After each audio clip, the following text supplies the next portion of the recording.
Agresión. La agresión es cualquier comportamiento destinado a dañar a alguien o algo que nos rodea. A menudo explota en violencia, una acción destructiva contra personas o propiedades. ¿La agresividad se hereda? Conrad Lorenz, etólogo, científico que estudia el comportamiento animal en su entorno natural, ha sugerido que el instinto agresivo existe en todos los animales. El antropólogo J. Robin Fox sugiere que los seres humanos están programados para la agresión y que este impulso constituye una parte esencial del funcionamiento del organismo que siempre está presente, que se puede encender con facilidad, pero también se puede apagar si interfiere con otro objetivo. Algunos investigadores han señalado el aumento de la irritabilidad y de la hostilidad en algunas mujeres justo antes de tener la menstruación y han sugerido que es debido a los cambios en las hormonas femeninas. Recientemente se ha dado el nombre de síndrome premenstrual. Freud encontró que la presión sanguínea en personas aumentaba cuando se liberaban altos niveles de neurotransmisor norepinefrina en el cerebro.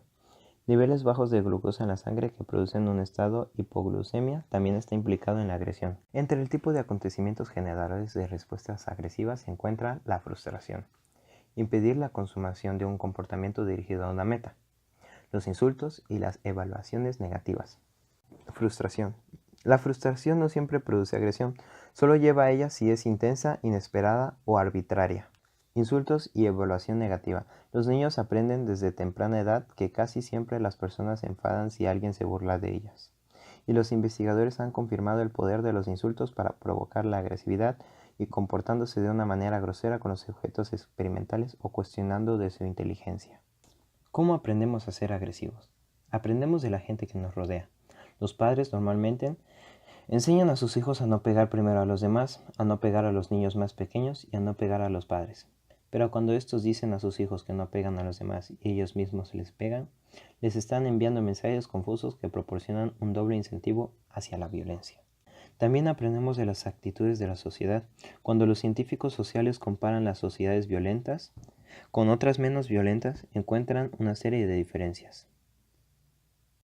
Las comunidades no violentas tienen unas actitudes muy distintas hacia las diferencias sexuales, educan a niños y niñas del mismo modo y no muestran ninguna señal del machismo o de la necesidad de dominancia masculina en el trabajo, en los ingresos y en la familia.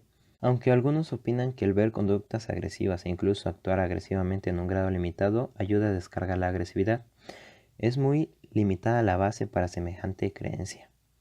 En la mayoría de las ocasiones, actuar agresivamente produce aún más agresividad y no lo contrario. La influencia de la televisión es difícil de juzgar. Teoría del instinto de Freud, la liberación de energía agresiva. Sigmund Freud sugirió que los animales, incluyendo los humanos, nacen con potentes instintivos agresivos. El instinto agresivo es liberado en un acto abierto de agresión. La clave para disminuir la violencia, de acuerdo con la teoría del instinto de Freud, yace en encontrar formas no violentas para liberar dicha energía agresiva. El aspecto más controversial de la teoría de Freud es su creencia de que la energía agresiva instintiva debe ser liberada de alguna forma. La sugerencia de Freud de que las sociedades deberían fomentar la catarsis no violenta de la energía agresiva ha sido muy debatida. Algunos psicólogos creen que las formas que Freud y sus seguidores han sugerido como medios seguros de catarsis tienen el efecto de incrementar la agresión. Teoría de la frustración-agresión. Otros psicólogos, como Freud, creen que la agresión es una parte innata de la naturaleza humana. La teoría de la frustración-agresión ha sido ampliada para incluir otros sucesos aversivos diferentes de la frustración. Algunos de los hallazgos más interesantes en investigación sobre agresión provienen de estudios que ligan niveles molestos de calor con agresión. Los resultados de estos experimentos formales y estudios correlacionales no son del todo consistentes.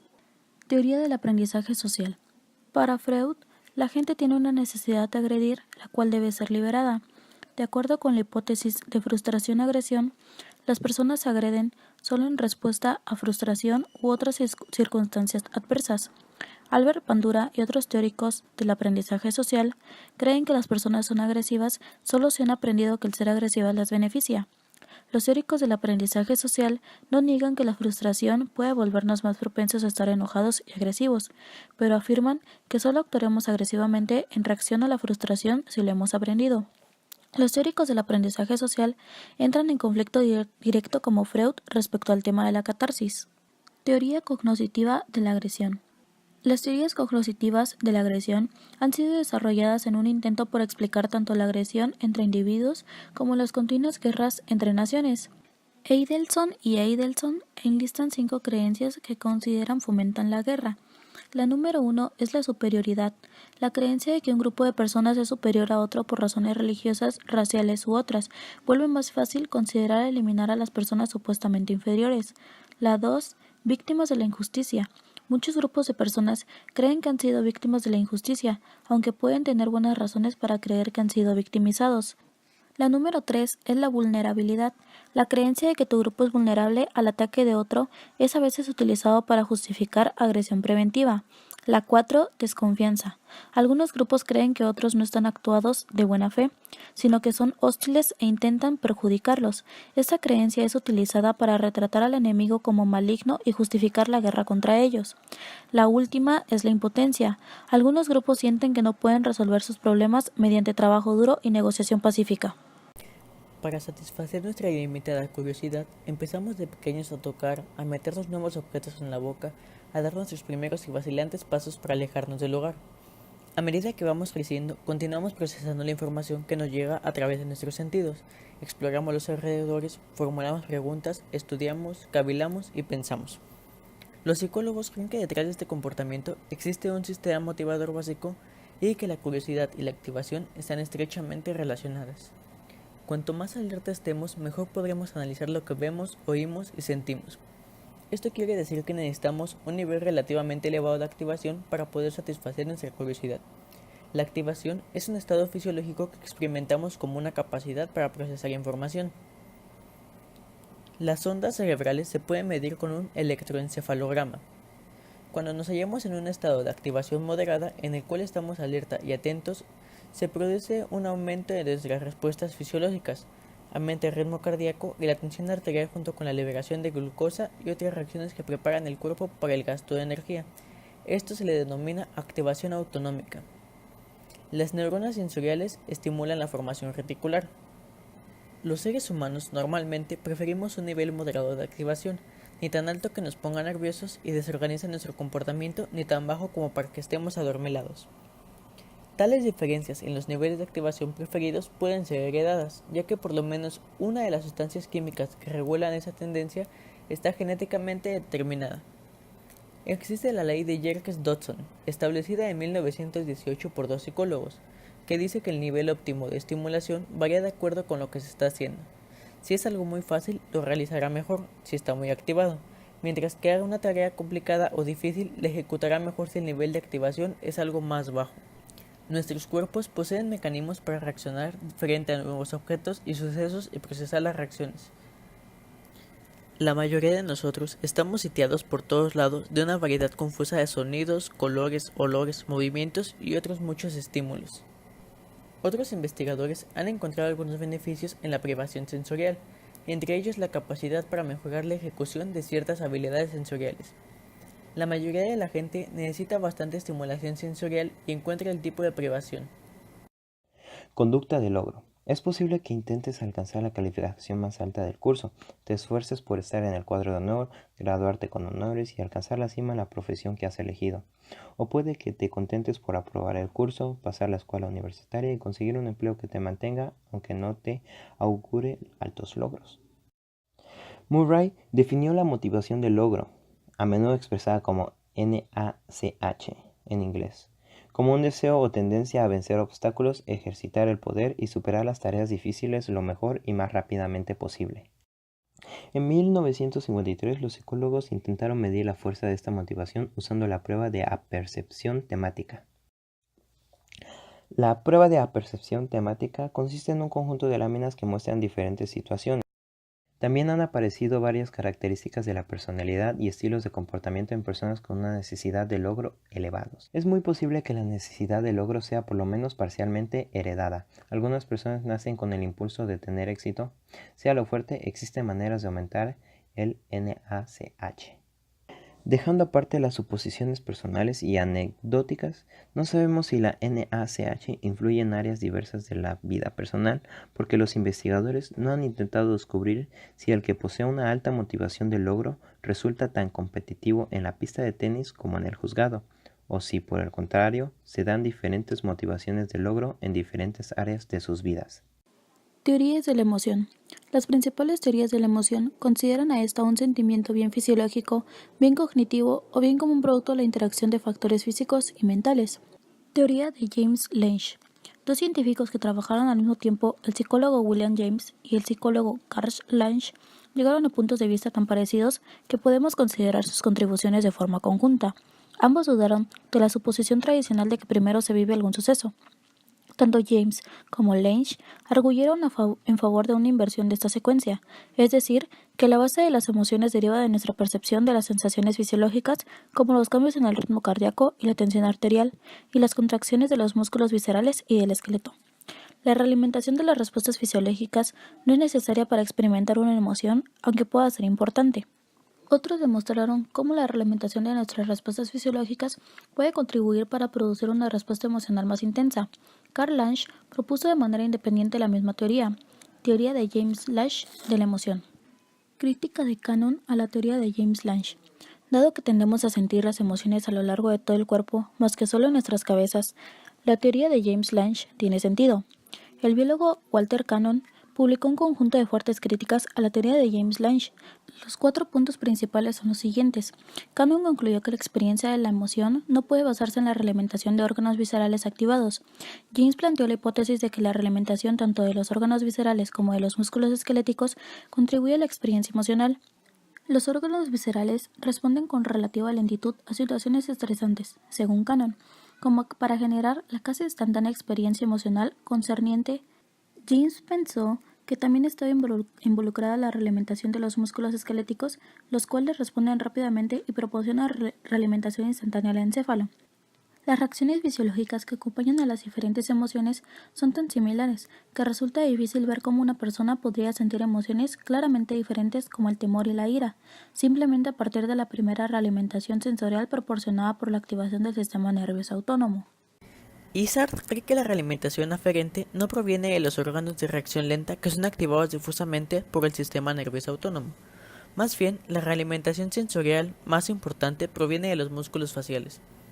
En situaciones emocionales, las reacciones faciales generan realimentación referente al encéfalo, incluso cuando la médula espinal está dañada.